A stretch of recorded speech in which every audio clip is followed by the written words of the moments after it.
Kitchen counter आपण नेहमी साफ ठेवत असतो, डेलीची आपली ही प्रॅक्टिस असते, तरीसुद्धा कधी ना कधी आपल्याला असं जाणवते की याला डीप क्लिनिंगची गरज आहे। तर चला तर आजच्या व्हिडिओमध्ये आपण जाणून घेऊया मी कशा पद्धतीने एकदम डीप क्लीन करते आणि ते पण अर्धा तासात माझा किचनचा काउंटरवरचा पोर्शन जो आहे तो पण क्लीन होऊन जातो। बझी बबल्समध्ये तुम्हाला सगळ्यांचं स्वागत आहे। 365 डेजच्या सिरीजमध्ये आज मी तुमच्याबरोबर शेअर करत आहे किचन काउंटर टॉप क्लीनिंग आणि आजचा हा माझा 5वा एपिसोड आहे। जर तुम्हाला माझं कंटेंट आवडलं तर चॅनलला लाईक शेअर सबस्क्राइब करायला विसरू नका। ऑलरेडी मी माझे क्लीनिंग DIY डिक्लटरिंगचे व्हिडिओज ऑलरेडी माझ्या चॅनलवर आहेत, तर तुम्ही तेही एपिसोड पहिलेचे बघू शकतात आणि तुम्ही लाईक शेअर सबस्क्राइब करायला विसरू नका। किचन काउंटरचे जर तुम्हाला आयडियाज आवडल्या तर शेअर करा तुमच्या फ्रेंड्स फॅमिलीवर। चला तर जर तुम्हाला किचन डीप क्लीन करायचं आहे तर हे जे लाईट बोर्ड आहेत, स्विचेस आहेत, त्यांना तुम्ही असं प्लास्टिकच्या कापडाने सेलो टेप लावून एकदम पॅक करून घ्या, म्हणजे पाण्याचा यूज जरी झाला तरी त्यामध्ये शॉर्ट सर्किट होणार नाही आणि कोणताही अपघात होणार नाही।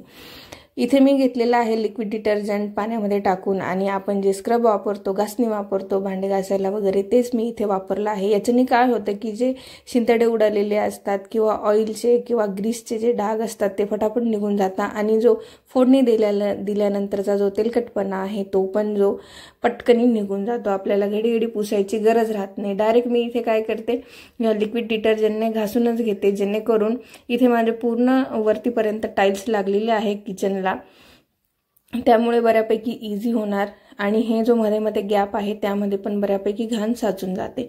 तर अशा पद्धतीने डायरेक्ट मी जे घासून घेतलेलं आहे याच्यानंतर मी वायपरने हे सगळं साबणाचं पाणी आहे ते खालीपर्यंत काढून घेते आणि मग नवीन पाणी टाकून त्याला क्लीन करून घेते। इथे ऑलरेडी स्विच बोर्ड मी सेलो टेपने व्यवस्थित चिपकवलेले असल्यामुळे मला इथे पाणी टाकताना एवढी काळजी घ्यायची गरज पडत नाही। तुम्ही पण अशाच पद्धतीने सेलो टेप लावून मगच हे क्लीन करायला घ्या। एकदम 10 मिनिटांमध्ये तुमची पूर्ण वॉल जी आहे ती क्लीन होऊन जाते, जास्त करायची गरज पडत नाही, कारण आपण खालून फडक्याने वगैरे पण पुसलं तरी आपल्याला ती क्लीन जो एक फील असतो तो मिळत नाही।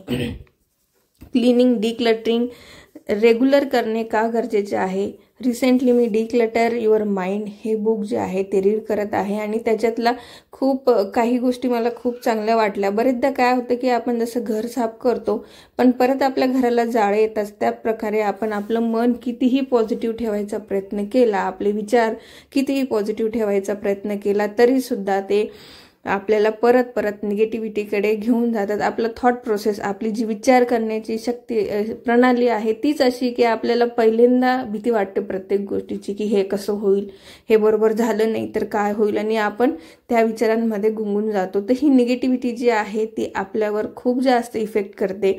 म्हणून आपली ही निगेटिव्हिटी कमी करण्यासाठी आपल्या मनाला माइंडफुल ठेवणं, आता माइंडफुल ठेवणं म्हणजे आपण जे काही काम करत आहे त्यामध्ये मनाला गुंतवून ठेवणं खूप जास्त गरजेचं आहे। बरेचदा काय होतं की खूप साऱ्या मुली ज्या आहेत त्या शिकलेल्या, आपल्यासारख्याच माझ्यासारख्या इंजिनिअरिंग करूनही मी ज्यावेळेस आई बनल्यानंतर ज्यावेळेस आपण घरी थांबतो त्यावेळेस आपल्याला खूप साऱ्या गोष्टींचा वैताग येतो किंवा आपण विचार करतो की अरे आपण इतकं शिकलेलो आहे आणि आपण घरी आपण हे कामं करतो, पण त्यावेळेस आपण विचार करा की हे सगळ्या गोष्टी आपल्या थॉट प्रोसेसवर खूप जास्त परिणाम करतात आणि आपल्याला आनंद देण्याऐवजी बरेचदा दुःखच दिले जात। पण आपण असा विचार करा की नाही, आपल्या मुलांसाठी आपण वेळ देतोय आणि देवाने आपल्याला ही जी वेळ जो आहे तो एन्जॉय करायला दिलेला आहे।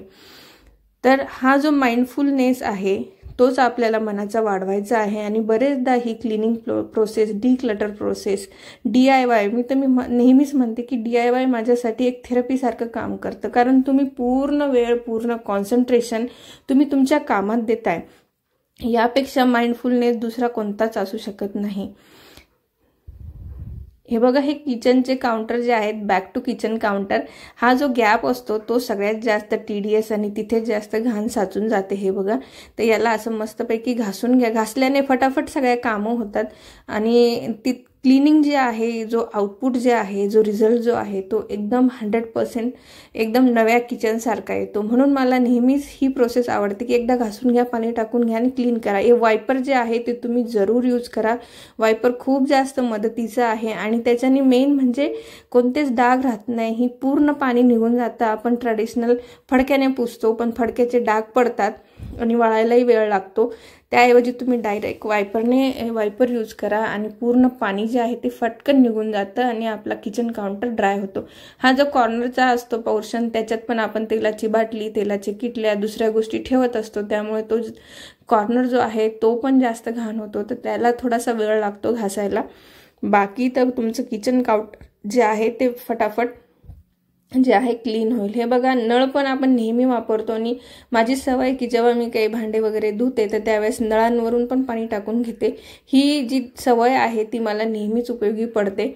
आणि इथे आम्ही ज्या रेंटेड होममध्ये राहतो तिथे हे फायबरचं सिंक लावलेलं आहे. तर त्याला आपण किती घासलं तरी त्याला ते ब्लॅक स्ट्रेन येतात.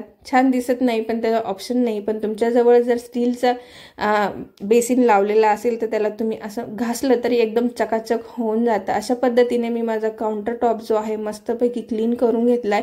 क्लीन करता करताच माझ्या माइंडला जे आहे ते मी माइंडफुल ठेवलंय की मी एकच काम करते आणि त्याच्यावर फोकस करते. त्यामुळे माझी जी निगेटिव्हिटी आहे ती पण कमी व्हायला मदत होते. हे बघा, इतकं सुंदर वाटतं. एकदम न्यू किचन सारखा तुमचा किचनचा लुक येईल. तुम्हाला माझ्या गोष्टी, मी जी प्रोसेस सांगितली क्लीन करायची ती तुम्हाला कशी वाटली जरूर कमेंट करून कळवा. तुमचे मतं असतील, तुमचे विचार असतील ते पण तुम्ही मला सांगू शकतात. आणि ह्या 365 डेजच्या सिरीजमध्ये तुम्ही जोडू शकता माझ्याबरोबर. तुम्हाला जर माझा कंटेंट आवडला तर चॅनलला लाईक, शेअर, सबस्क्राईब करायला विसरू नका. ऑलरेडी डीप क्लिनिंगचे, डिक्लटरिंगचे, DIYचे व्हिडिओज माझ्या चॅनलला आहेत, त्याला जरूर भेट द्या. Thank you so much for watching.